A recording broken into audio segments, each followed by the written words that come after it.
চলবে না।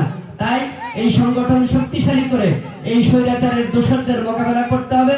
এদেরকে চিরতরে বাংলাদেশ থেকে উৎখাত করতে হবে, যাতে কোনো ক্রমে তারা রাজনীতির কোনো চোরা পথ দিয়ে, গলি পথ দিয়ে আবার বাংলাদেশের মানুষের কাছে ফিরে আসতে না পারে। সেই জন্য এই বাংলাদেশ জাতীয়তাবাদী দল এবং সকল অঙ্গ সহযোগী সংগঠনকে শক্তিশালী কার্যকর ভূমিকা রাখতে হবে। তার জন্য সংগঠন শক্তিশালী করতে হবে। এই জাতীয়তাবাদী শ্রমিক দল সেই সংগঠন শক্তিশালী করবার লক্ষ্য নিয়ে মাঠে কাজ করছে। আমরা তাদেরকে আন্তরিক ধন্যবাদ জানাই। এই ইউনিয়নের যারা কর্মী ভাইরা রয়েছেন তাদের প্রতি আমি আহ্বান জানাবো, আপনারা এখন আর ঘরে বসে না থেকে দীর্ঘ 15-16 বছর ধরে অত্যাচার, নির্যাতন, নিপীড়ন সহ্য করে কষ্ট করে যেভাবে সংগঠন ধরে রেখেছেন, এই সংগঠনকে আজকে বেগবান করতে হবে, গতিশীল করতে হবে। এর কোনো বিকল্প নাই। সেই জন্য আর ঘরে বসে থাকার সময় নাই। যতটুকু সময় আমাদের হাতে রয়েছে সেই সময়কে কাজে লাগিয়ে এই সংগঠনকে মজবুত সংগঠনে পরিণত করতে হবে। প্রত্যেক গ্রামে, প্রত্যেক ওয়ার্ডে আপনারা কমিটি গঠন করবেন। কমিটির মাধ্যমে আবার এই ইউনিয়ন কমিটিকে পুনর্গঠন করে আপনারা শক্তিশালী সংগঠন হিসেবে দাঁড় করবেন। 14টা ইউনিয়নে যদি আপনারা শক্তিশালী সংগঠন গড়ে তুলতে পারেন, তাহলে আপনারাই কিন্তু এই মান্দা উপজেলায় সবচাইতে বড় সংগঠনে পরিণত হবেন। আপনাদের কাছে সেই সুযোগ রয়েছে, কেননা বাংলাদেশের শ্রমিকের কোনো অভাব নেই।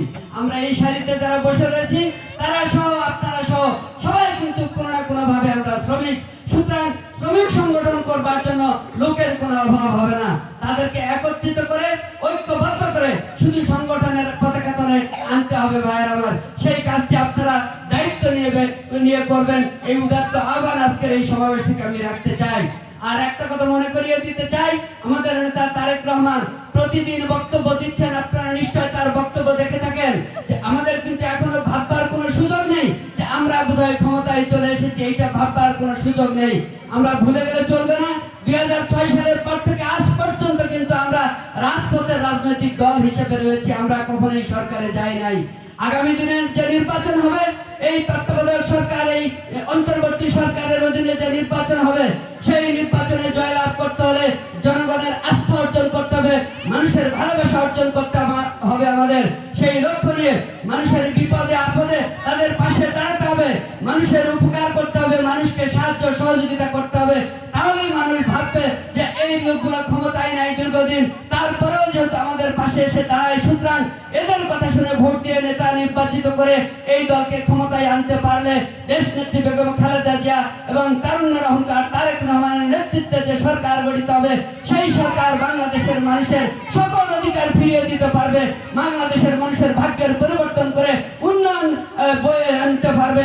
এই লক্ষ্য নিয়ে কিন্তু আমাদের কাজ করতে হবে, মানুষের মাঝে যেতে হবে ভাইয়ের আমার। আজকে সেই উদাত্ত আহ্বান জানিয়ে সকলের মঙ্গল কল্যাণ কামনা করে আগামী দিনে দিন বড় হলে আমরা রাজনৈতিক সভা করে আরো দীর্ঘ বক্তৃতা করব, এই আশাবাদ ব্যক্ত করে আমি আমার কথা সংক্ষেপে এখানেই শেষ করলাম। আল্লাহ হাফেজ। বাংলাদেশ জিন্দাবাদ, বাংলাদেশ জাতীয়তাবাদী দল জিন্দাবাদ, জাতীয়তাবাদী শ্রমিক দল জিন্দাবাদ, শহীদ জিয়া মরহক, বেগম খালেদা জিয়া জিন্দাবাদ, তারুণ্যের অহংকার তারেক রহমান জিন্দাবাদ। সবাইকে ধন্যবাদ। আসসালামু আলাইকুম ওয়া রাহমাতুল্লাহ। প্রিয় ভাই ও বোনেরা,